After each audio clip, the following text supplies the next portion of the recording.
Entonces, vamos a dar inicio al encuentro. Eh, Hola, Jans, ¿cómo estás?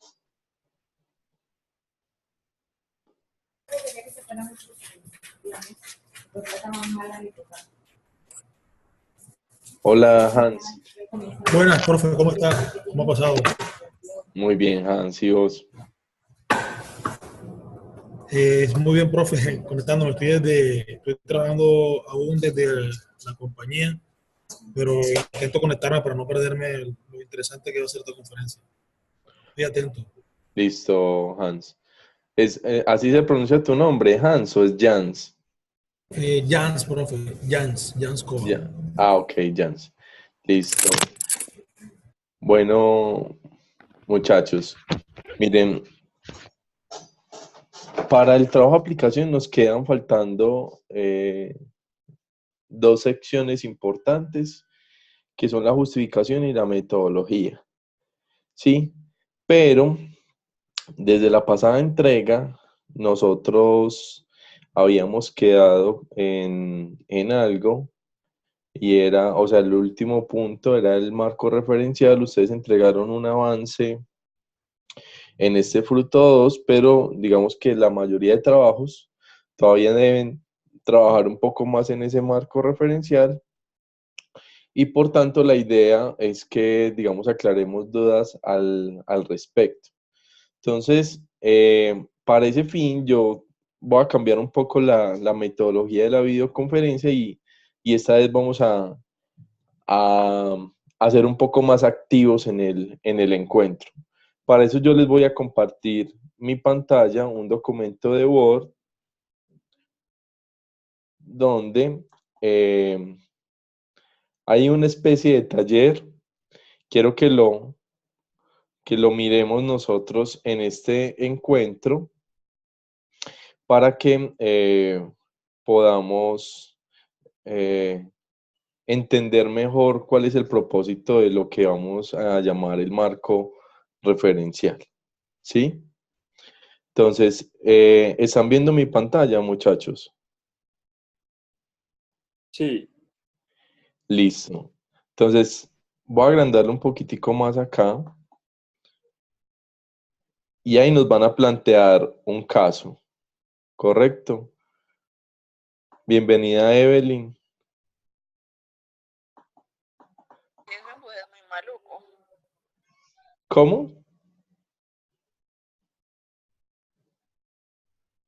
¿Qué es muy maluco, Evelyn?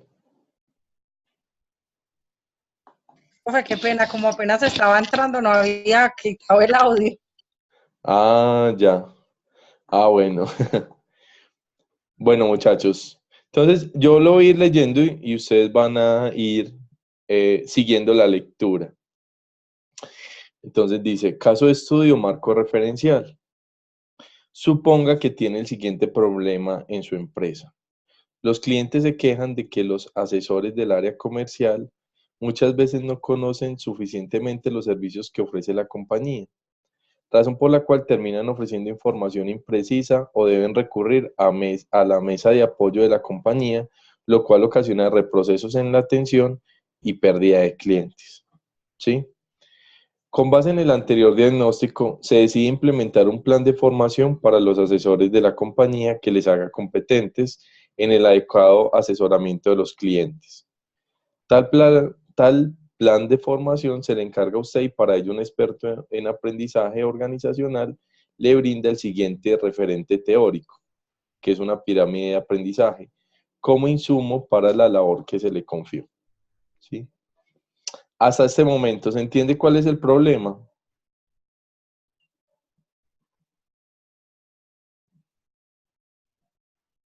sí, profe. Ok. El problema es que los asesores no saben, no conocen suficientemente los servicios, ¿sí? Es un problema muy puntual. Y frente a eso se toma una decisión que ¿cuál es? ¿Cuál es la solución que se plantea ahí en ese problema? En ese caso, perdón. Profe, Profe, implementar un plan de formación. Eso. Miren que aquí podemos repasar un poco para los que han tenido dificultad en aterrizar el problema. Ahí nos están hablando de un problema muy puntual y una solución que se enfoca en ese problema. Si no saben, no conocen bien, pues tenemos que formarlos, ¿cierto? O tenemos que capacitarlos en el tema en el que están fallando, ¿sí? Profe, el de nosotros nos ponías que la solución era muy obvia, ¿cierto? Que era el de los pictillos y que optar por materiales más como biodegradables, ¿cierto? Ujú. Y hay otra que es como hacer, como crear una campaña de consumo con los restaurantes, ¿cierto? Claro, vean, Santiago, hagamos una cosa, para que no nos desviemos de esto y ahorita le vamos a dedicar, eso no nos va a llevar todo el rato, le dedicamos toda la atención del caso a las dudas puntuales que ustedes tengan de la realimentación y vemos cómo las podemos abordar. ¿Listo? Bueno, aquí, claro, el problema fue sencillo porque también no podemos poner un caso demasiado complejo, largo, con todo lo que debe tener un buen planteamiento del problema, pero es para que entendamos cómo se articula lo que yo planteo en el proyecto con esa sección tan importante que es el marco referencial. ¿Listo? Por ahora me interesa que ustedes entiendan cuál fue el problema que se planteó aquí. Ustedes tienen un problema en la compañía, les encargan el plan de formación, pero un experto le dice, listo, usted va a tener que hacer un plan de formación, tome en cuenta esos referentes, este referente teórico que yo le voy a dar. Listo. ¿En qué consiste ese referente teórico? Voy a bajar un poco más, espero que lo alcance bien. Se llama, es una pirámide, ¿cierto? Y la pirámide dice cómo aprendemos, ¿sí? Ese cómo aprendemos se refiere a los seres humanos. ¿Listo? Los seres humanos en general, cómo aprendemos. ¿Listo? Entonces nos dice la pirámide que nosotros aprendemos 10% de lo que leemos. O sea, cuando, cuando leemos, digamos, logramos aprender el 10% de lo que había en la lectura. ¿Sí? Nos dice que aprendemos el 20% de lo que escuchamos, el 30% de lo que vemos, el 50% de lo que vemos y oímos, el 70% de lo que discutimos con otros, el 80% de lo que hacemos y el 95% de lo que enseñamos a otros. ¿Sí? ¿Qué nos quiere decir esta gráfica? Alguien que nos recapitule en palabras propias, ¿qué es lo que nos quiere decir esta gráfica?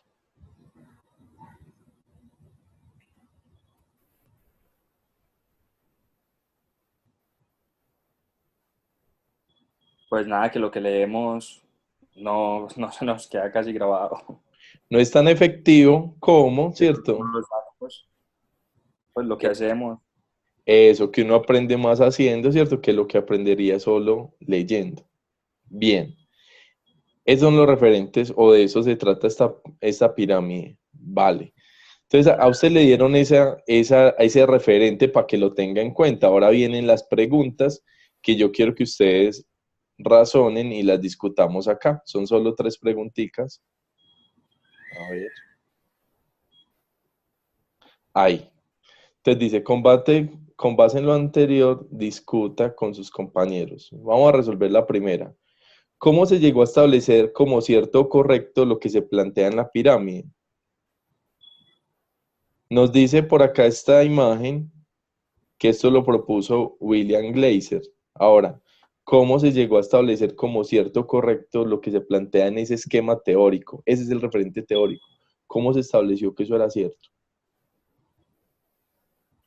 Profe, me imagino que él hizo investigaciones, que hizo encuestas, estudió grupos de personas que leían o hacían todas las otras actividades y pudo detectar cuáles aprendían más fácil.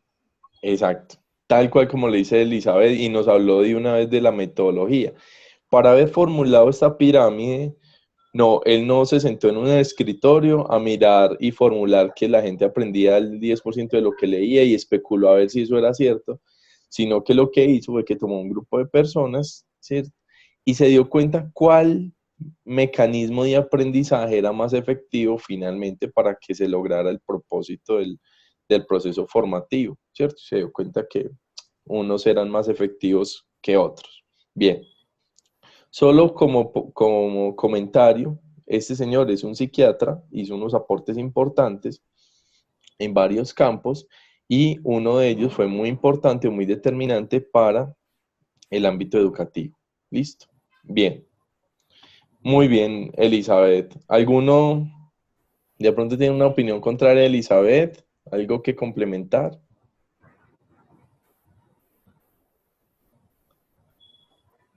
Vale. Entonces vamos con la segunda pregunta. Nos dice, si lo que se plantea en ese esquema es cierto, ¿qué implicaciones tiene para la forma como usted plantearía la solución a la problemática de la empresa?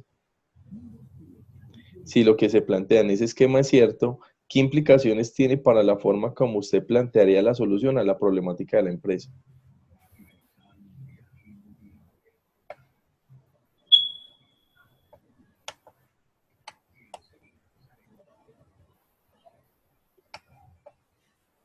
Tómese el tiempo, razónenla. Buenas tardes para todos. Buenas Qué pena tardes. que entré un poquitico tarde pues a la videoconferencia que apenas llego de la oficina. Yo considero que ahí un tema muy importante es el tema investigativo a través del área de campo, es decir, cómo podemos tener un contacto directo como con las empresas que trabajan pues con las personas directas que trabajan en esa empresa con la que tenemos la problemática para poder resolver basados desde su experiencia y trayectoria en la misma, así como también históricos de la empresa. Lady, pero me perdí un poco. ¿Nos estás haciendo un aporte como de todo el ejercicio en general o de esa segunda pregunta? De la segunda pregunta. A ver, pero pensé en una cosa. Te dice, ¿qué implicaciones tiene para la forma en que usted plantearía la solución? Pero implicaciones con respecto a ese esquema. Si ese esquema es cierto y tú tienes que hacer un plan de formación, ¿qué implicaciones tendría el que te bases en esa pirámide del aprendizaje? Profe, como el problema hablaba que era que los trabajadores no conocían bien acerca del servicio. O sea, dice que no le manden documentos y libros y cosas así, sino que pueden hacer actividades en las que se converse o que actúen algo o ejercicios en los que les tengan que ofrecer el servicio a alguien, como experiencias, para que se les quede grabado. Ok. ¿Qué piensan los demás de lo que dice Santiago?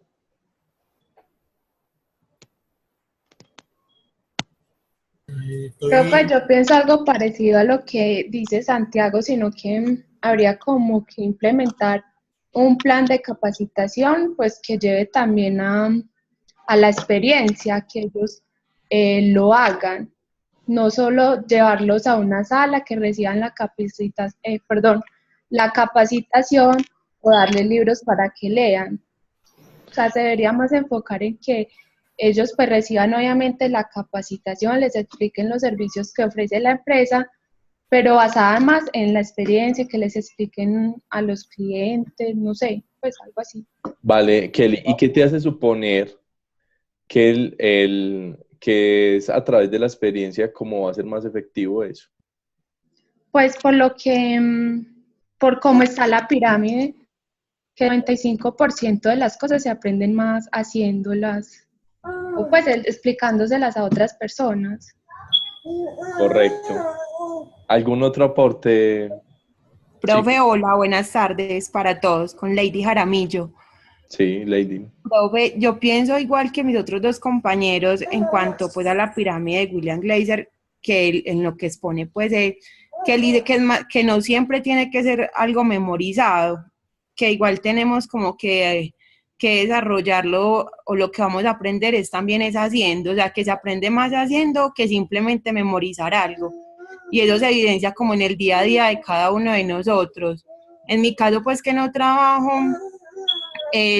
lo vivencio en todo momento, porque muchas veces uno es como más visual, entonces recuerda algo, pero lo que hace todo el tiempo es como lo que más memoriza. Entonces estoy totalmente de acuerdo con esa pirámide de William Glaser. Ok, perfecto, muchachos. Entonces, pensemos ya una cosa.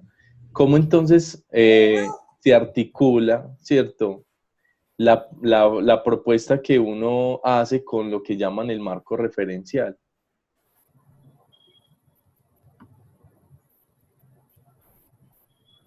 En este caso, ¿tienen relación, no tienen relación? Y si la hay, ¿cuál es? Entre la propuesta de solución y ese marco referencial, que en este caso es la pirámide. Profe, sí tienen relación, totalmente. Porque mira que, o sea, con las pautas que nos dijiste en cuanto a lo de marco referencial, que es como investigaciones anteriores y de todo lo que nos podemos basar en eso, y con esta pirámide, a pesar de que tenemos como la base de lo que se ha hecho, tenemos igualmente que basarnos en eso para hacerlo nosotros mismos. Y así es como más vamos a aprender, o sea que estaría totalmente como muy ligado lo uno con lo otro. Claro, eso era el punto que yo quería que ustedes mismos descubrieran. Miren, en el caso de esta persona, él podía hacer su plan de formación, ¿sí? Normal, hacía un plan de formación, cogía unas diapositivas, las presentaba, sí. Pero si de pronto alguien ya le dice, vean, es que hay unos mecanismos más efectivos, o sea, que se han comprobado, porque esto, digamos, de alguna manera se hizo a través de un proceso investigativo, si ya hay unos mecanismos que se han comprobado, pues eso de alguna manera le hace fundamentar a usted, como bien lo dijo Kelly, como bien lo está diciendo Lady, como muy bien lo dijo Santiago, pues entonces tenga ya en cuenta esos referentes para que sepa cuál es el mecanismo más idóneo con el que usted puede hacer su, digamos, hacer su propuesta o generar su propuesta de solución, ¿sí? Para eso va a ser ese marco referencial y por eso, muchachos, en el proyecto, en el trabajo de aplicación, les dice que ustedes, que en la parte donde ustedes hablan de la hipótesis, abajo les dice justifique la hipótesis. Es decir, usted en la hipótesis va a lanzar una solución a la pregunta que se planteó, que esa pregunta se desprendió de un problema. Ahora, si usted cree que esa solución es la más adecuada, ¿en qué se está fundamentando para decir eso? ¿Sí? Y ahí es donde los referentes teóricos van a jugar en favor de nosotros, ¿sí? ¿Cuáles son los referentes en los que yo me he apoyado? Es decir, ¿cuáles son esos conocimientos que de alguna manera ya se han comprobado, ya están en el campo de formación en el que yo estoy, que me hacen suponer que van a ser, que esa solución que yo estoy planteando es la más efectiva, ¿sí? Vamos a poner un ejemplo. Supongamos que tengo un problema en mi empresa de productividad. Quiero aumentar la productividad de mis colaboradores y tengo una planta de 50 colaboradores. Sin entender muy bien el contexto, porque no se las estoy dando, puede ser una empresa de producción, ¿sí? ¿Cuál sería el mecanismo para aumentar la productividad en una empresa? ¿Qué podemos especular nosotros frente a esa problemática? No, pues Motivación. lo primero que podría decir uno, más trabajadores, máquinas, horas Medición extra. de tiempos. Ok. Seguimiento y acompañamiento. Bueno, creo que la pregunta sería, ¿por qué no es productiva? Porque podremos tener mucho personal, podremos tener máquinas, pero aquí surgirá una pregunta, ¿por qué no estamos siendo productivos? Creo yo, ¿no? Personalmente. Ok. Pero pensándolo ya desde la solución, claro, Jans, en el planteamiento del problema, uno tiene que tratar de establecer cuáles son las causas de lo que se está generando, ¿cierto? Y con base en establecer cuáles son las causas, pues posiblemente encuentra cuál es la acción más adecuada para el tema de productividad. Claro que sí, aquí hay muchas opciones, pero yo quería que se generara esa lluvia de ideas que ustedes fueron mencionando ahí.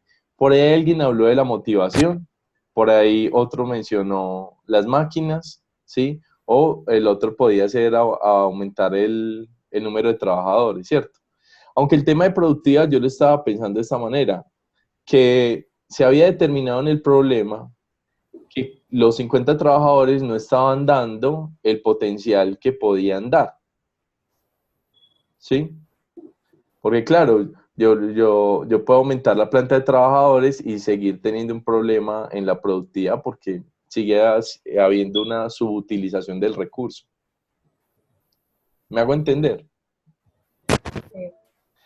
Pero piensen lo siguiente, solo me voy a quedar con dos. Unos estaban la persona que mencionó la motivación, ¿cuáles eran los referentes que te hacían pensar, la que lo haya dicho, que a través de la motivación una persona logra ser más productiva?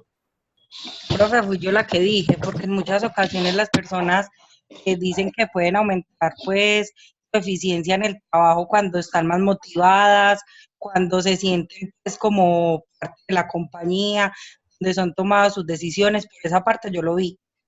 Ok, bien, eso que dices es cierto, Evelyn, pero yo quiero que pensemos, todos estamos de acuerdo con que un trabajador motivado, que la motivación es un elemento que contribuye a la productividad de una persona, O sea, no necesariamente, pero sí es parte de la productividad. hace parte. Sí, yo A mí me también parece muy estoy de acuerdo importante. con Evelyn. Ok, Súper importante. Una persona desmotivada no trabaja bien y no produce de la misma forma. ok, estamos totalmente de acuerdo. Yo les pregunto, ¿nosotros cómo sabemos eso? ¿Cómo sabemos que la motivación tiene que ver con la productividad? Por experiencia propia. Sí, nosotros lo vivimos. ¿Ustedes lo han vivido? Profe, y Sí. también porque pues se han hecho muchas investigaciones, o, pues yo he visto varias donde dicen que una persona motivada es mucho más productiva. Ok, Y no solo pues monetariamente, muchas otras cosas la motivan. Podría ser consultándoles o preguntándoles a cada uno de ellos acerca de su actitud y podría ser su eh, condición, cómo se encuentran ellos con relación a lo que hacen y a lo que la empresa les exige. Podría ser, ¿no? Consultándolos para ser directamente o para ser más efectivos, pienso. claro, Jans, pero resulta que es que ni siquiera debemos preguntar porque resulta que es que ya sabemos, nosotros ya sabemos que la motivación tiene que ver con la forma como un trabajador puede ser o no, o no más productivo. Entonces, por ahí alguien mencionó, es que eso ya se ha comprobado. ¿Alguien sabe explícitamente cómo se comprobó esa relación entre productividad y motivación? Profe, yo quiero opinar algo desde mi experiencia. En el caso Vale. mío, que nos dedicamos pues a la prestación de servicios, no tiene nada que ver con producción. Sí, En el caso mío, por ejemplo, los asesores tienen que tener una integralidad. Obviamente yo como directora también tengo que tener una integralidad. Por decir algo, cuando yo veo que un asesor está bajito en la integralidad, pues para eso hay un procedimiento. Se hace seguimiento y acompañamiento. En ambas partes uno detecta cuáles son las falencias, los vacíos, ya sea por falta de conocimiento, también puede ser falta de motivación, por eso completamente de acuerdo con los compañeros que opinaron al respecto, y también el hecho de que a las personas se le den oportunidades. Por ejemplo, yo en Confiar, en 10 años que llevo, he tenido 5 cargos, he hecho carrera en Confiar, eso motiva mucho. Pero lo principal es el seguimiento y ese acompañamiento por parte del jefe inmediato. ¿Cómo uno puede lograr cerrar esos vacíos y esas dificultades que a las personas se le presentan? Otro tema muy importante por el cual un empleado no puede ser productivo, perdón, es porque tenga problemas familiares y económicos. Eso también juega un papel importante en un colaborador. Entonces, ¿cómo poder lograr cerrar esos bachecitos, esos vacíos, esas angustias, inquietudes que tienen ellos para subsanar y que estén completamente bien para ser más productivos. Claro, no, Dalila, ¿cierto? Sí. Estamos totalmente de acuerdo, ¿sí? Todo lo que mencionaste ahí, totalmente de acuerdo eh, con respecto a la manera como se gestiona el talento humano en una empresa. Pero la pregunta que vuelve a hacer es, ¿por cómo logramos saber eso? ¿O eso quién lo habrá comprobado? ¿Por qué lo damos por cierto? Que la motivación tiene que ver con la productividad de una persona.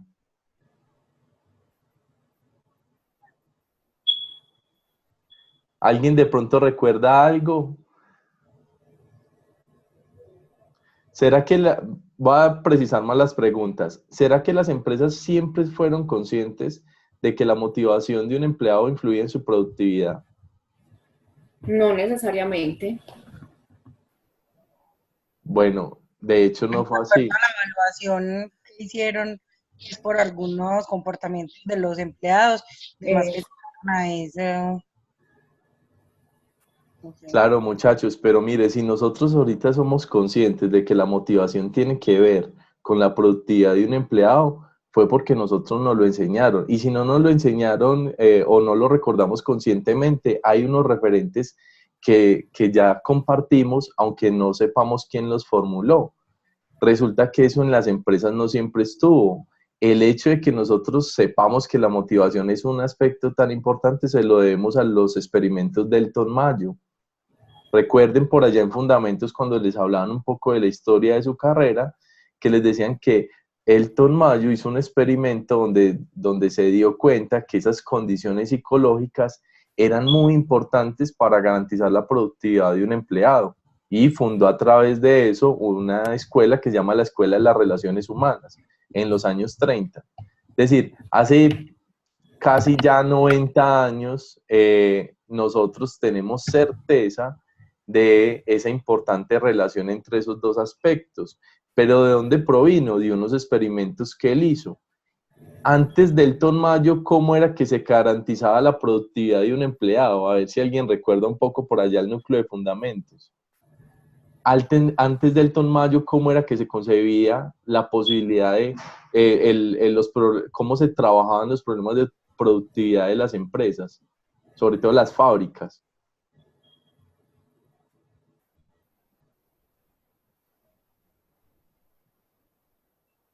Remítanse antes de Elton Mayo, no sabemos que la motivación importa.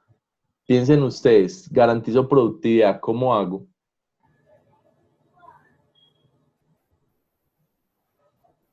Profe, eran más horas laboradas, no, más horas laboradas y también las unidades que produjera la persona. Exactamente, Kelly. Esa era la forma como primero se entendió el problema de la productividad. Usted tiene que fue lo que hizo Taylor. Usted tiene que hacer, qué sé yo, tortas, ¿cierto? ¿Cuánto se demora haciendo una torta, cierto? Perdón, una torta no. El proceso de cómo se divide el hecho de hacer la torta, es decir, mezclar los ingredientes y otra persona hornear y otra persona decorarla, ¿cierto? Todo ese proceso productivo, ¿cuánto se demora usted haciendo ese proceso, ese único proceso, ¿cierto? Y le calculaban cuántas unidades usted tenía que tener producidas en una determinada cantidad de tiempo, ¿cierto? Ese era el problema de la productividad como se entendió en una primera instancia. A lo que voy con eso, muchachos, es que un mismo problema como el de la productividad se puede resolver de forma diferente dependiendo de cuáles son los referentes en los que usted se base para manejar esa situación y cuáles son los referentes más adecuados para su problema. Y ahí viene la pregunta, por ejemplo, en el caso que nos estaba mencionando Dalila, una empresa de servicios. La productividad se garantiza vigilando al empleado, garantizando que cumpla estrictamente su horario de trabajo y que se le digamos, se le monitoree qué tanto hace en ese lapso de tiempo, o los mecanismos para garantizar su productividad pasan por otras ideas que no tienen que ver con las ideas clásicas de la vigilancia del trabajador, ¿sí? Recuerden que hay empresas como Google en donde, por ejemplo, el asunto de la vigilancia por la productividad importa menos que los resultados que esta persona obtiene, incluso si no está cumpliendo un horario determinado en una oficina, ¿cierto? Bueno, que si no tiene, digamos, un empleo convencional como el que nosotros conocemos. ¿Se entiende todo esto, muchachos? Sí, profe. A lo que voy, muchachos, es que cuando ustedes están planteando una solución, ustedes tienen que tener claro cuáles son esos conocimientos que ustedes ya han desarrollado en su carrera, ¿cierto? Que les hacen suponer que esa solución va a ser la más adecuada. Por ejemplo, en mi caso, chicos, que este problema, por ejemplo, a mí me sirve mucho, ¿cierto? Si yo ya tengo unos referentes que me dicen que la gente aprende más haciendo, ¿cierto? Entonces mi metodología, para que sea eficaz, tiene que enfocarse más en hacer. Pero si yo tuviera otros referentes, por ejemplo, unos referentes teóricos más antiguos, dirían que los estudiantes aprenden más si yo estoy controlando que siempre me estén prestando atención. Y generaría una solución diferente frente a ese problema. Ahora, la solución más eficaz, ¿cuál será? La que tenga los referentes más adecuados para el problema que estoy haciendo.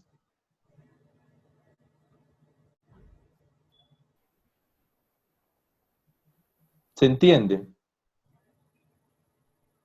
Profe, una pregunta, entonces para yo poder dar solución al problema, debería primero hacer, pues por decirlo así, el marco referencial. O No necesariamente. Puedes irlos construyendo simultáneamente. Me explico, Kelly. Supone que vos tenés este problema. Tu empresa produce, otra vez, hoy estoy con las tortas, seguramente quiero. Tu empresa produce tortas y tu problema es que usted quiere ganar más participación en el mercado, ¿cierto? Para ese problema usted va a generar una estrategia de marketing, ¿sí?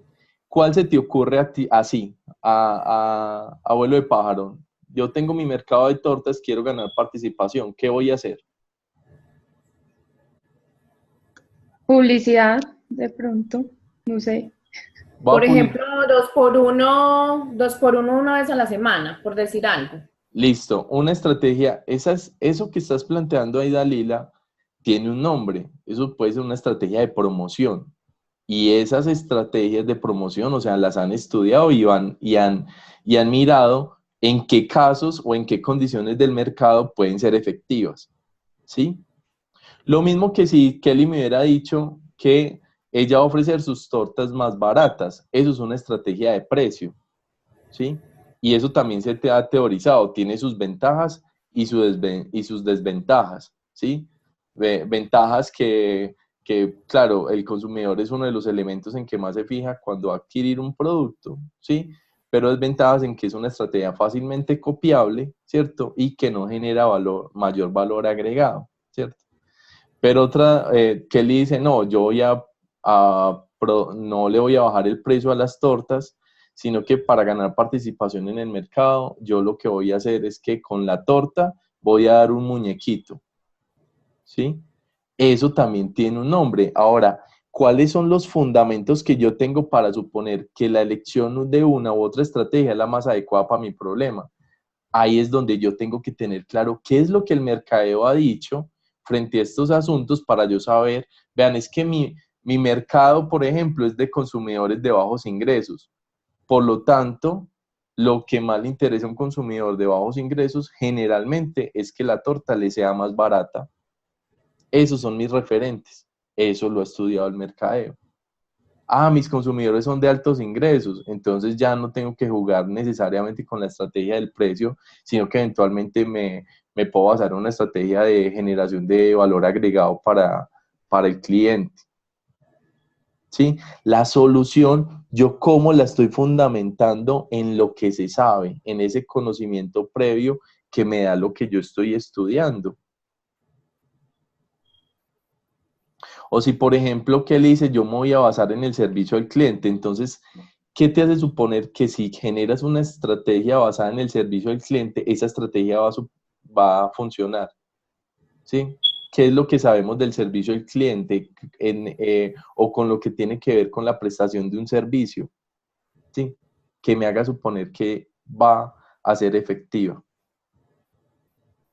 ¿Se entiende, muchachos? Sí. Propónganme ustedes un ejemplo, traten ustedes alguno de construir un ejemplo o su problema, traten de evidenciar cuáles son los fundamentos en los que se están basando para poderlo solucionar de esa forma que están diciendo.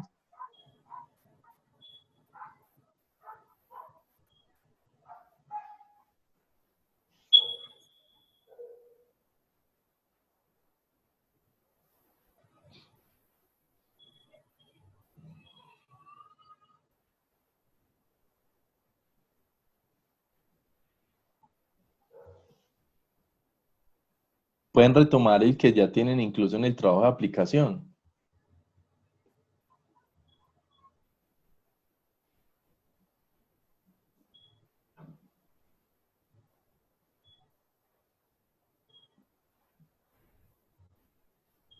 O háblenme de un problema que ustedes alguna vez resolvieron en su empresa y tratamos de encontrar cuáles fueron los referentes para resolverlo de esa manera.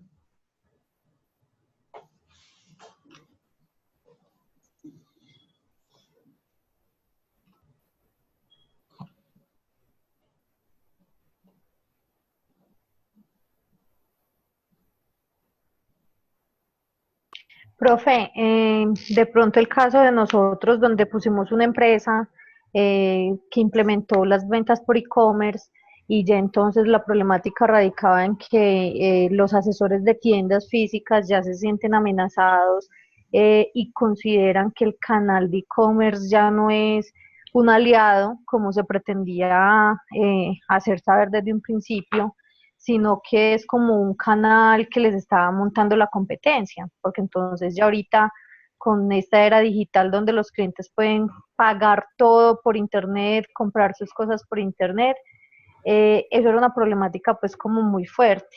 Entonces, basados en dos compañías para las cuales trabajan mis compañeros, una que es Madecentro y otro que es el Banco de la Vivienda, estuvimos pues como consultando sobre la propuesta de que se lleve el e-commerce al punto de pago como tal.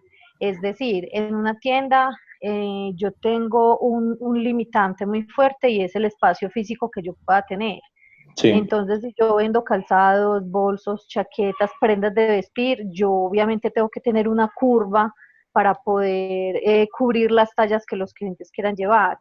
Pero si yo tengo 20 colecciones, yo las 20 colecciones en todas las tiendas no las voy a poder tener porque definitivamente el espacio no me va a dar en todas y en todos sus colores.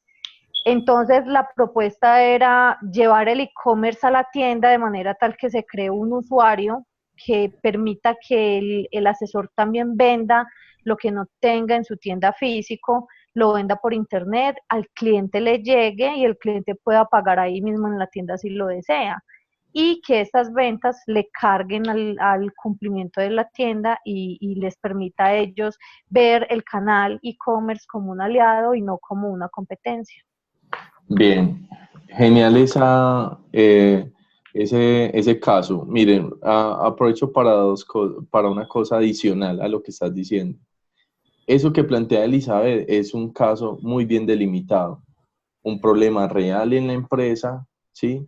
Pero un problema al que ellas les pueden fundamentar una solución sencilla, aterrizada y que la podemos llevar a cabo en este proyecto. Entonces, por ese caso, por ese lado, Elizabeth, esa propuesta es bien interesante. Listo. Ahora, la pregunta es, ¿cómo se teoriza? O cuál es el referente para esa manera en que ustedes lo están planteando. No hay hay un referente que les diga que la unificación de los dos es la solución, ¿cierto? Así no lo van a encontrar, ¿cierto? Profe, de hecho, nosotros haciendo el marco teórico, pues nosotros obviamente encontramos muchísima información de que lo que estaba mandando la parada básicamente era la tecnología, pero no existe, o sea, yo de todo lo que leí, yo no pude encontrar un documento que a mí me diga que esa opción existe. Fue cuando empezamos a compartir las ideas, con la lluvia de ideas con los compañeros, y ellos empezaron a manifestar que en sus empresas tenían unas opciones. Entonces yo les conté que yo era coordinadora de las tiendas y que tenía ese problema con mis chicos, y ya ellos me contaron, no, pero mira, en mi empresa se hace de esta manera, y empezaron como a reunir toda esa cantidad de cosas, y creo que ese fue como el referente más importante que nosotros podemos como tener. Listo, eso está bien. Elizabeth, eso está bien porque son referentes de otros casos, pero hay unos referentes más fuertes que son como los que estoy planteando aquí, cuando, digamos, se ha logrado estudiar a profundidad el tema y se han generado ciertas demostraciones frente al asunto que concierne a nuestro proyecto. Entonces, en tu caso, ¿cuál es? Mira, la resistencia a la tecnología, ¿sí? Es un tema que se ha estudiado, digamos, bastante. Por ejemplo, en el caso del e-commerce, se ha estudiado mucho con el usuario. En Colombia, por ejemplo, nosotros, los usuarios tienen todavía una alta resistencia. El usuario promedio colombiano tiene una alta resistencia a comprar por internet. ¿Por qué? Porque lo consideran más inseguro, porque le parece que no saben qué están comprando, porque tienen desconfianza hacia quien le vende, ¿cierto? Entonces, eso se ha estudiado el comportamiento del consumidor cuando recurre a las tiendas online, ¿cierto? Para tratar de generar estrategias que minimicen los prejuicios que él tiene en ese tipo de compra, ¿sí? Entonces, por ejemplo, si una de las condiciones del usuario, de los prejuicios del usuario es que no puede saber cómo es su producto, ¿cierto? Entonces estudia una persona, venga, ¿usted por qué no compra en internet? Ah, porque es que yo no puedo saber cómo es el producto. Ah, listo. Entonces esta gente de mercadeo que es súper tesa dice, listo, ¿cómo podemos entonces solucionar esa talanquera que tiene, esa talanquera mental, ese obstáculo mental que tiene el usuario? Entonces ahí es donde tú ves que cuando te metes a una tienda online les puedes dar zoom al producto, lo puedes voltear, lo puedes mirar en sus diferentes ángulos para, digamos, de alguna manera darle la experiencia al usuario que tendría en una tienda offline, ¿sí? Entonces, si eso se ha estudiado para el usuario, también se ha estudiado para los trabajadores, porque un tema clásico en el mundo empresarial ha sido que las innovaciones tecnológicas se han asociado con la posibilidad de perder el empleo, ¿sí?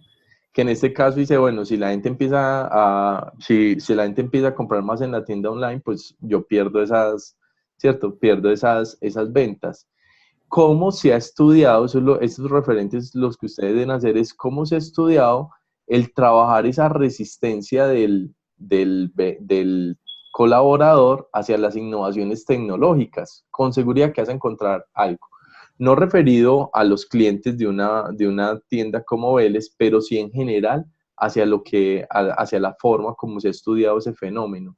Ahí puedes encontrar algunas ideas que te hagan entender que cuando tú unificas los dos canales, de alguna manera estás dándole la seguridad a ese colaborador de que esa innovación tecnológica antes va a redundar en su beneficio y no va a ser una competencia para él.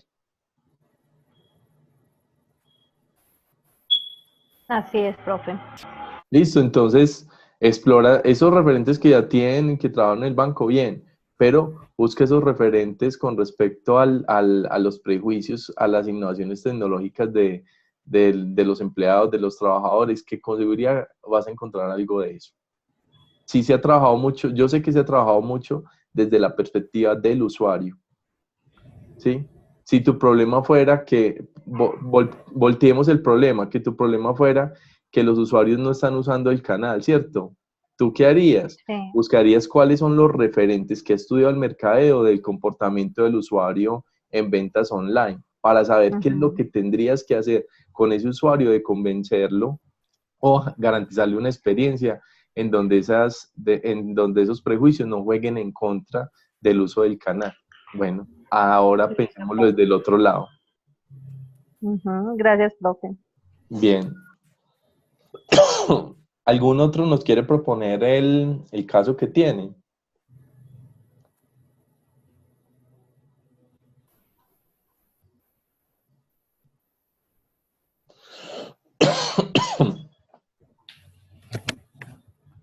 Profe, a ver, mis compañeras y yo, pues, propusimos como problema los tipos de contrato a término fijo, hora y labor, dirección, confianza y manejo que llevan en una empresa, pero entonces nos hemos encontrado con la dificultad que sobre este tema, pues no, o sea, encontramos muy poco, casi nada, lo que dice la norma y ya.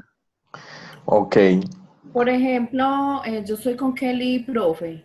Ok. He consultado también empresas, por ejemplo, ¿cuál de esas empresas o qué empresa en Colombia, por así decirlo, ha mejorado su tipo de contratación en el tiempo para sus empleados? Y la verdad no hemos encontrado. ¿Qué sí hemos encontrado o desde la experiencia de pronto de amigos, familiares, entre otros?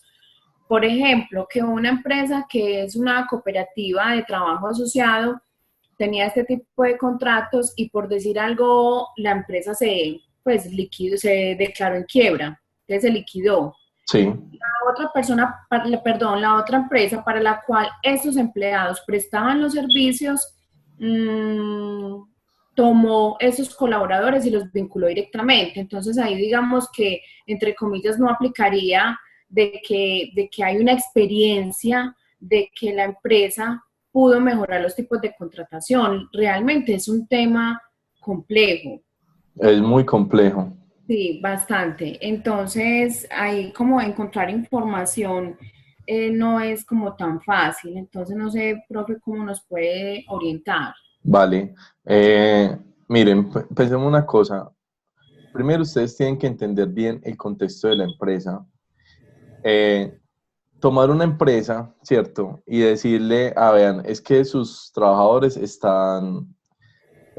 tienen condiciones de incertidumbre constantes por el tipo de contratación que tienen. Vean, eso es un tema archiestudiado. Yo, de hecho, en ese momento estoy haciendo una investigación sobre trabajo decente en trabajadores tercerizados, ¿sí? Y es un tema, digamos, ampliamente debatido por la Organización Internacional, por la OIT, ¿sí?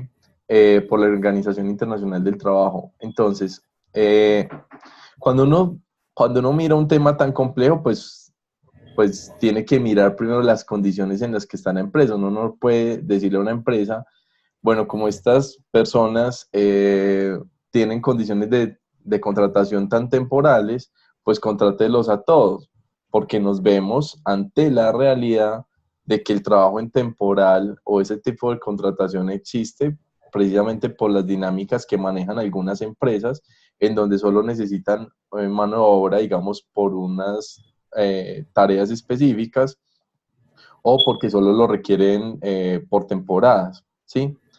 Aquí no estoy justificando lo que hacen muchas empresas, que eso sí es ilegal, ¿cierto? Empresas que tienen trabajadores constantemente trabajando y les pagan o los contratan como trabajadores temporales. Ahí sí no hay ningún tipo de justificación. Pero hay empresas que por su labor misional tienen ciertas particularidades y la ley permite eso. Ahora, viene un tema carnudo, cómo lograr compensar eso, y ahí es donde ustedes, digamos, donde está la audacia que ustedes puedan manejar, en donde sin necesidad de ampliar la nómina de la empresa, ustedes puedan contribuir a que esos trabajadores de alguna manera estén mejor. Entonces, la pista que yo les voy a dar es lo siguiente.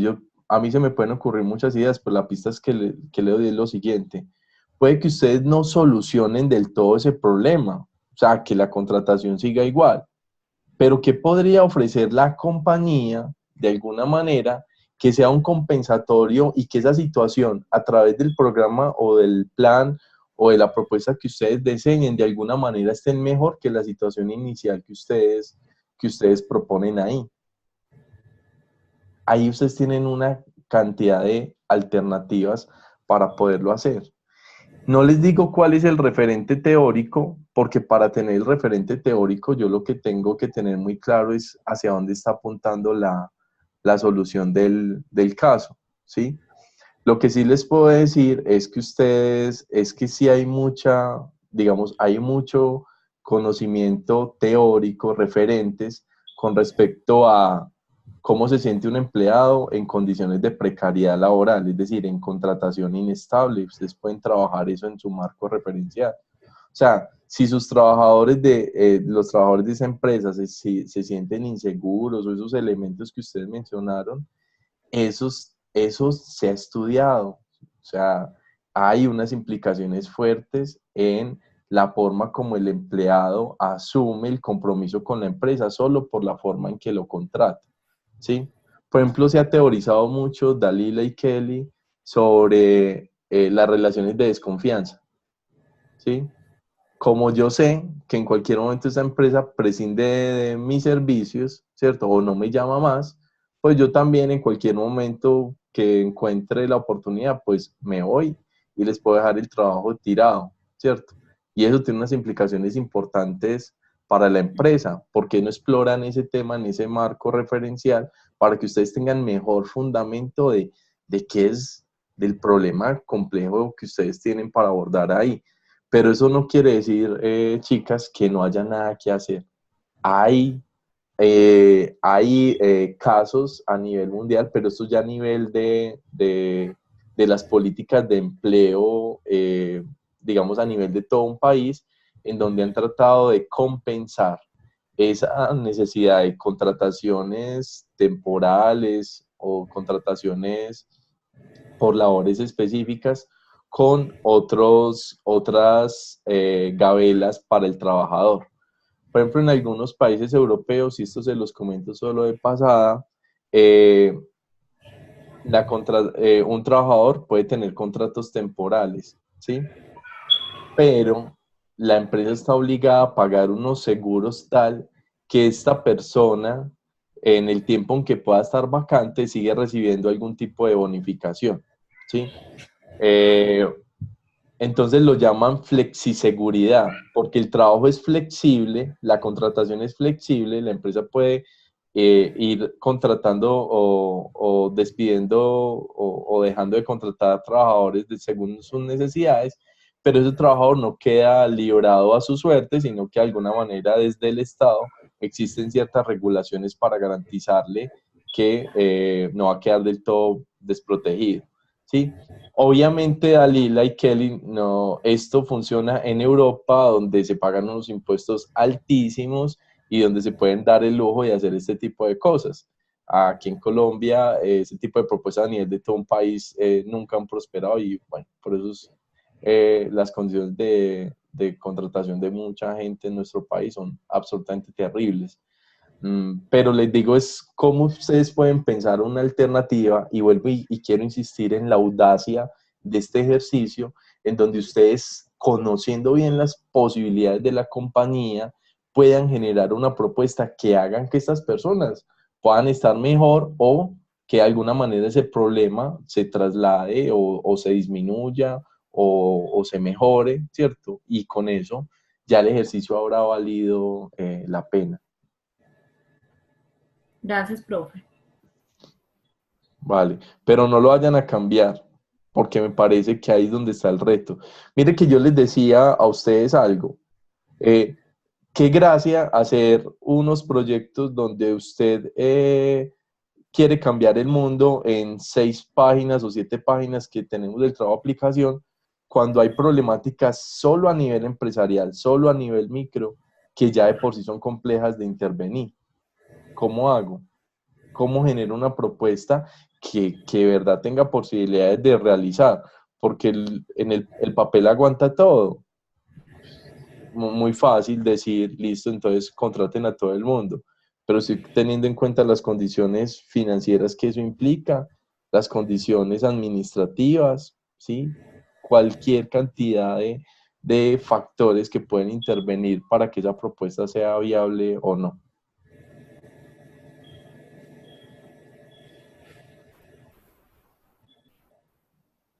¿Alguna otra pregunta, muchachos? Hablemos de las observaciones del trabajo de aplicación o preguntas que tengan puntuales acerca de eso, muchachos. Profe, por ejemplo, en la retroalimentación que usted nos hizo del segundo taller, usted nos puso que, por ejemplo, en los objetivos generales, nosotros lo debemos enfocar más como una acción, que lo hicimos más fue como una meta, pero es que los objetivos no son metas. No, hay una diferencia entre ambos. Por ejemplo, Sí. cuando tú hablas de las metas de una compañía, generalmente te refieres a lo que se quiere lograr al mediano o largo plazo, digamos, con mucho tiempo, con muchos procesos que se hagan para hacer eso. Por decir algo, en el CEIPA nosotros queremos formar gestores de conocimiento. Ese proceso es muy complejo, formar gestores de conocimiento, digamos que es una meta de toda la institución y que se consolida en el largo plazo, ¿sí? En el corto plazo tenemos objetivos más específicos, por ejemplo en el núcleo de investigación, que son en este caso que ustedes utilicen los lineamientos del método científico para resolver problemas empresariales, ¿sí? Entonces, la diferencia entre ambas, Dalila, es que un objetivo es mucho más concreto y se refiere a algo mucho más puntual de querer realizar, mientras que una meta es un proceso mucho más largo. Les digo que lo de ustedes era una meta porque de hecho la ponían a 2021 y la idea es que ustedes generen una propuesta que eventualmente si la aplicaran pudieran llegar a ese objetivo que se están planteando ahí. Por lo tanto, no lo piensen a 2021. Pueden tener una meta, listo, a 2021 vamos a tener una planta de trabajadores con tales características, pero frente a tu problema, ese problema concreto que estás viviendo hoy y ahora, ¿cuál va a ser el objetivo? Okay. Complicado, pero ese era el reto del ejercicio, ese era el desafío de este ejercicio. Por ejemplo, miren el caso de Elizabeth. Elizabeth está proponiendo algo tan puntual como la unificación de los dos canales. Eso es una acción que hay que estructurarla, que tiene que tener unos conocimientos, unas acciones, incluso puede tener un costo, ¿cierto? Pero que se puede ejecutar precisamente, factiblemente en el corto plazo y que puede tener también a corto plazo unos resultados bastante concretos frente a la problemática que están evidenciando ahí. Es más, incluso la audacia de ciertas soluciones que ustedes propongan, muchachos, estriba en que esa solución no salga más cara que el problema adicional. Por ejemplo, según yo les entiendo al grupo de Elizabeth, y Elizabeth me corrige, lo que ustedes proponen ni siquiera implica una gran inversión tecnológica, porque ustedes ya tienen plataforma y lo único que tendrían que hacer es añadirle una nueva funcionalidad a lo que ya existe para que se pueda dar eso, ¿o no? Claro, profe, porque de hecho, pues en las tiendas tienen los computadores que son con los que facturan, tienen iPad para realizar créditos de forma más ágil. Entonces sería simplemente implementar la plataforma con unos usuarios que permitan identificar de qué tienda se realizó la venta para que le pueda cargar la venta, valga la redundancia, y sumarle el cumplimiento del presupuesto tanto de la tienda general como de cada uno de los asesores. Eso no implica, en lo que respecta a infraestructura tecnológica, no es solamente programar unos usuarios y eso sí, tenemos que capacitar al personal. Eso, bien que mencionaste esos elementos. como ustedes en la metodología del trabajo, ustedes lo que van a tener que desarrollar en esa metodología de este trabajo de aplicación es su propuesta como tal. ¿Listo? Entonces, su propuesta es la parte que más importante va a ser de su trabajo. No vayan a salir que su propuesta la pueden expresar en un párrafo porque no tiene gracia. Ustedes ahí tienen que decir cómo es que va a funcionar eso, cómo la van a estructurar. Elizabeth en 2 renglones me puede decir que la cuestión era unificar los canales, pero ¿cómo va a funcionar? Elizabeth y el grupo de Elizabeth se dan cuenta que tiene que haber unas acciones complementarias a esa acción y tienen que estructurar la propuesta para que se pueda llevar a cabo. Ahí ya nos mencionó uno de los elementos, son elementos de la capacitación de ese personal, cómo va a funcionar, cómo se va a realizar, y qué otros elementos, aparte de la creación del usuario y eso para la unificación de los canales, son necesarios para que esa propuesta termine marchando, ¿cierto? Se pueda poner en ejecución. Profe, que también uno tiene que, o sea, si en este momento tienen ese problema que ven como un enemigo ese otro canal, uno tiene que también crear expectativas, entonces hay que hacer una campaña antes para que ellos empiecen a tener una expectativa del nuevo cambio, para que lo vean, tengan ansiedad de conocer qué es lo que va a suceder y les genere curiosidad, porque definitivamente algo de lo que usted decía en una de las conferencias era que uno tenía que investigar sobre algo que a uno le guste, que a uno le apasione, porque es mucho más chévere hacer un trabajo así. Asimismo a ellos hay que generarle esa idea, esas ganas, ese deseo de saber que viene algo súper bueno que les va a hacer, les va a ayudar muchísimo con las ventas. Exactamente. Y ese era el propósito de Elizabeth y compañeros. No era un trabajo de recomendaciones generales sobre algún tema, alguna problemática social amplia.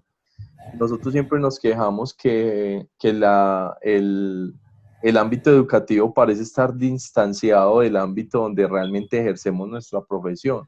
Bueno, en este núcleo se buscó precisamente que los problemas que ustedes abordaran fueran problemas que a ustedes les estuvieran pasando y darles los elementos desde el método científico para que ustedes esos problemas los abordaran de forma metódica, de forma fundamentada y lograran tener un proyecto bastante claro en ese sentido. Entonces, claro, ese era el propósito fundamental de esto y por eso les decía a muchos de ustedes, pues hubo un proyecto que estaba trabajando el tema de la obesidad y yo le decía, pero ¿cómo nos aporta eso a lo que estamos estudiando? Si la gracia es que cuando ustedes estén allá afuera, pues hablo de los que no trabajan, porque los virtuales la mayoría trabajan, pero digamos cuando ustedes se gradúan y tienen estos elementos, pues que esos elementos ya los hayan hecho ustedes capaces, competentes para el mundo al que se enfrentaron o el mundo al que se van a enfrentar si cambian de retos. Esa es la gracia fundamental de hacer problemas de investigación que estén enfocados al mundo empresarial y a lo que ustedes están estudiando. Santiago está por ahí todavía. Que Santiago, ahora sí podemos conversar de tu problema. Profe, yo le quería hacer como una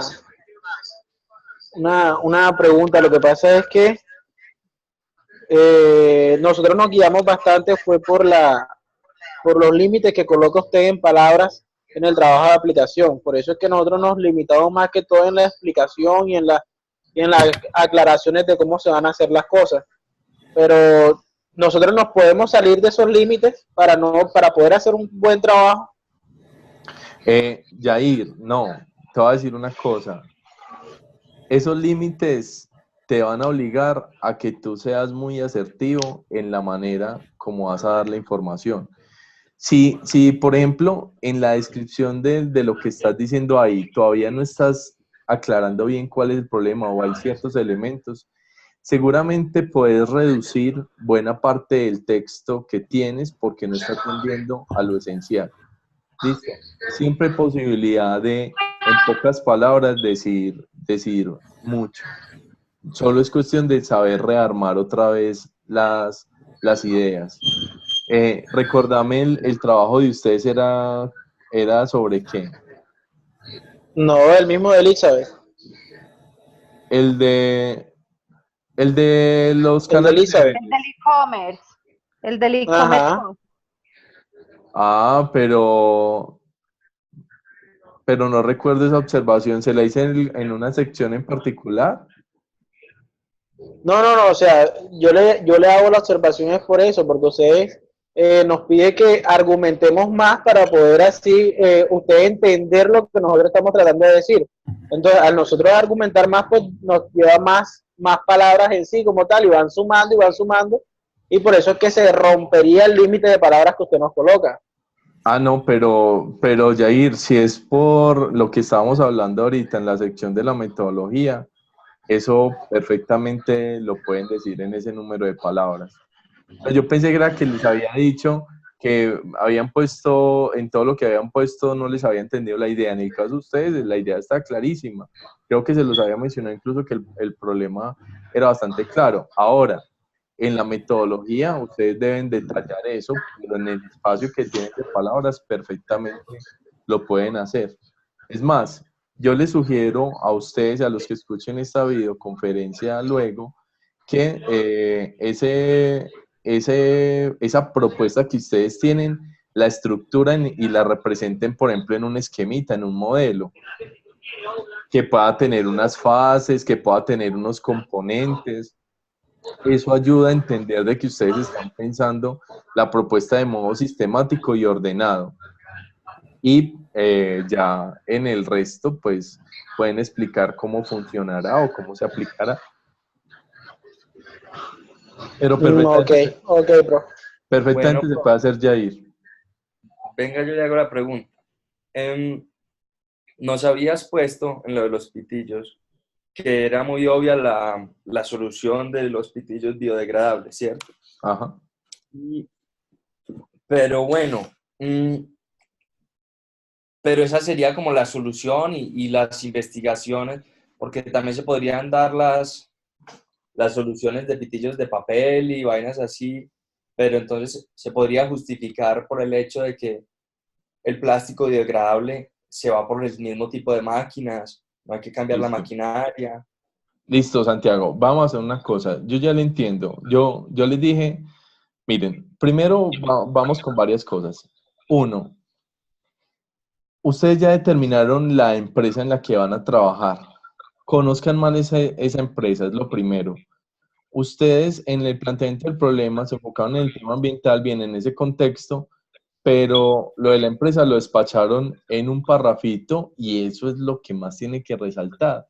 Tiene que evidenciarse que ustedes conocen de lleno esa empresa, o sea, que ustedes saben esa empresa, cuál es la situación que está viviendo, qué es lo que para esa empresa está representando un problema y no solo lo que ustedes pueden suponer del riesgo de esa empresa por lo que está pasando con el tema de ambiental y de los pitillos. Entonces, primero, eso lo deben aclarar más, ¿sí?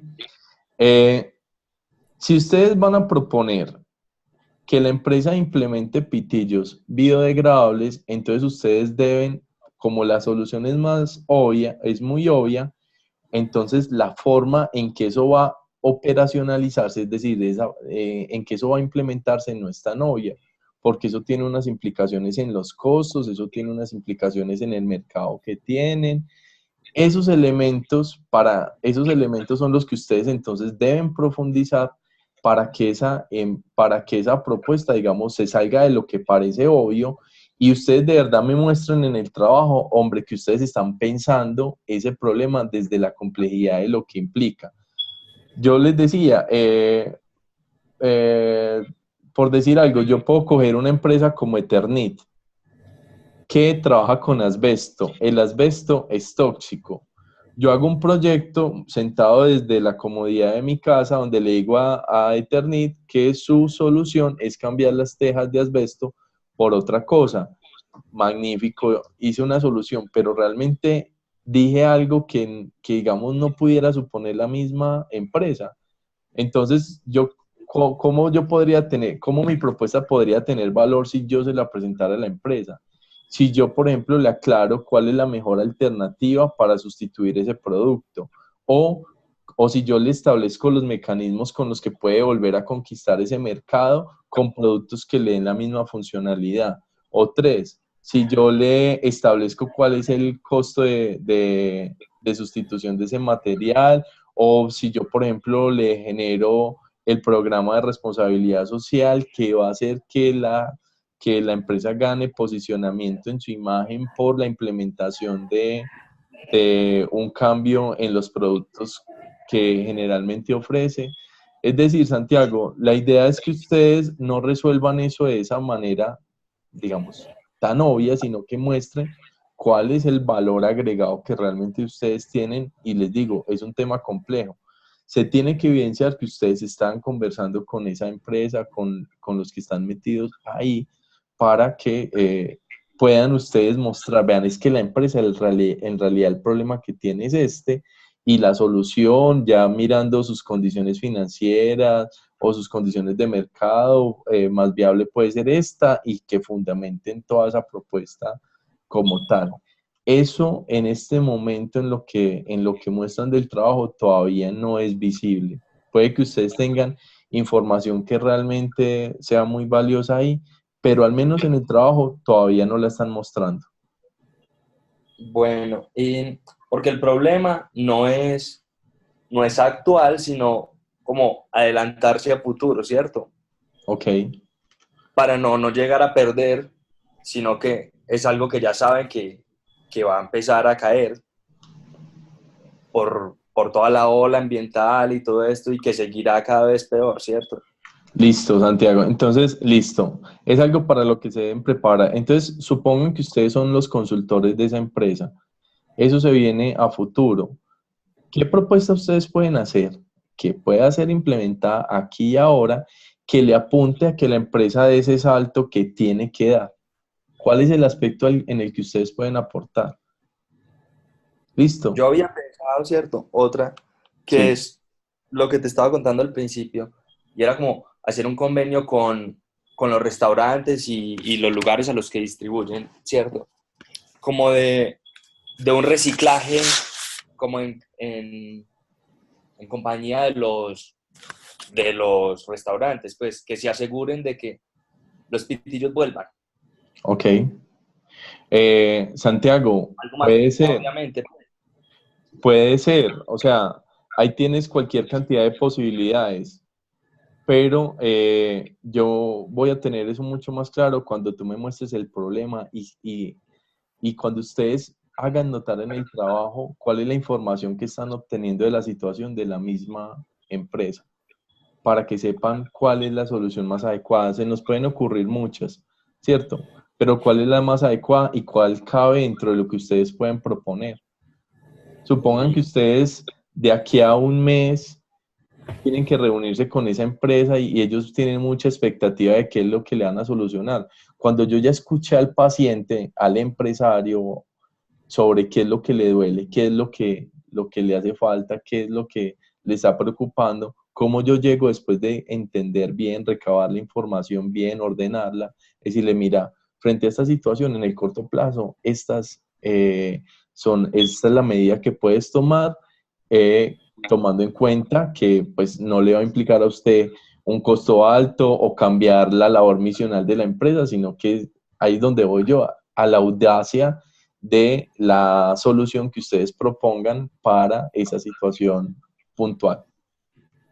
Bueno, y al final nos ponías que, bueno, que no incluyamos la sección 1 del fruto, y me imagino que para esta otra, la 2, pero si necesitamos corregir todas estas, pues, en la planificación del problema y esto. Pero esas sí se repiten. Lo que te digo es que ya no tenían que incluir las ecuaciones de búsqueda, eso le pasó a varios grupos.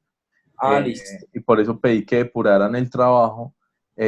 No incluyan las secciones, sino que ustedes miren cuáles son las secciones del trabajo de aplicación, y obviamente en este segundo, el fruto 2 y el trabajo de aplicación tienen casi las mismas secciones, solo que se añaden otras, ¿sí? El caso es que ustedes sigan el instructivo del trabajo de aplicación porque eso le da claridad al trabajo. Listo, profe, gracias. No sé, muchachos, si tienen alguna otra inquietud o podemos ir dando por terminado el encuentro. Profe, Sí. inquietudes que tengamos sobre la calificación del parcial, ¿podemos hacerle un correo o tiene que ser por medio de debate? Ah, no, mándame un correíto. A veces cuando me escriben el correo les respondo más rápido porque de una vez me llega al celular y entonces puede ser más expedito, pero claro, me mandas un Listo, profe. correo y bueno, muchachos, y les voy a decir algo.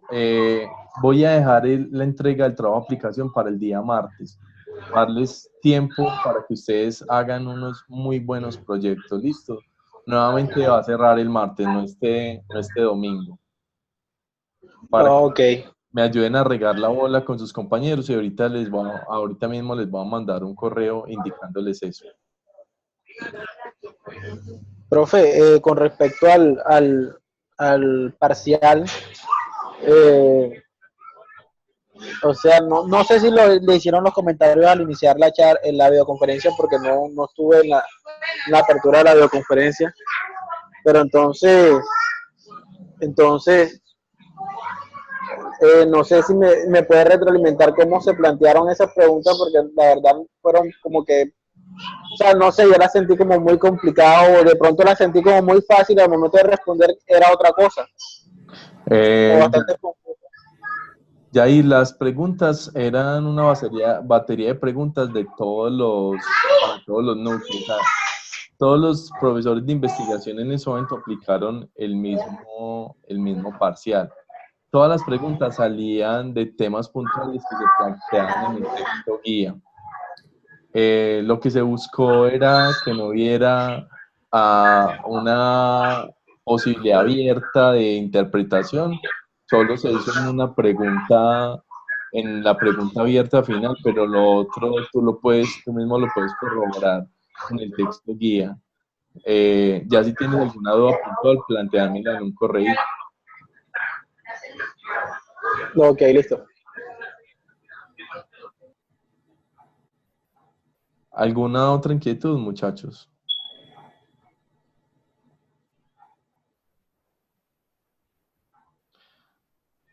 Bueno, chicos, entonces recuerden que el martes va a ser entonces la entrega del trabajo final y bueno, les deseo un muy feliz resto de fin de semana y nos estaremos comunicando en los canales que tenemos, muchachos. Muchas gracias por asistir.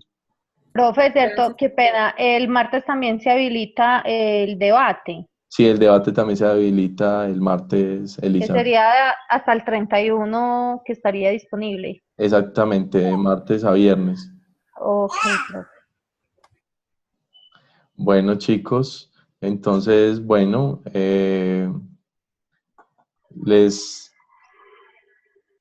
nuevamente, feliz tarde para todos y que descansen mucho. Hasta Profe, luego. gracias. Bueno, Gracias, profe, igualmente. Gracias, hasta luego. Muchas gracias, profe. Feliz fin de semana. Igualmente, hombre.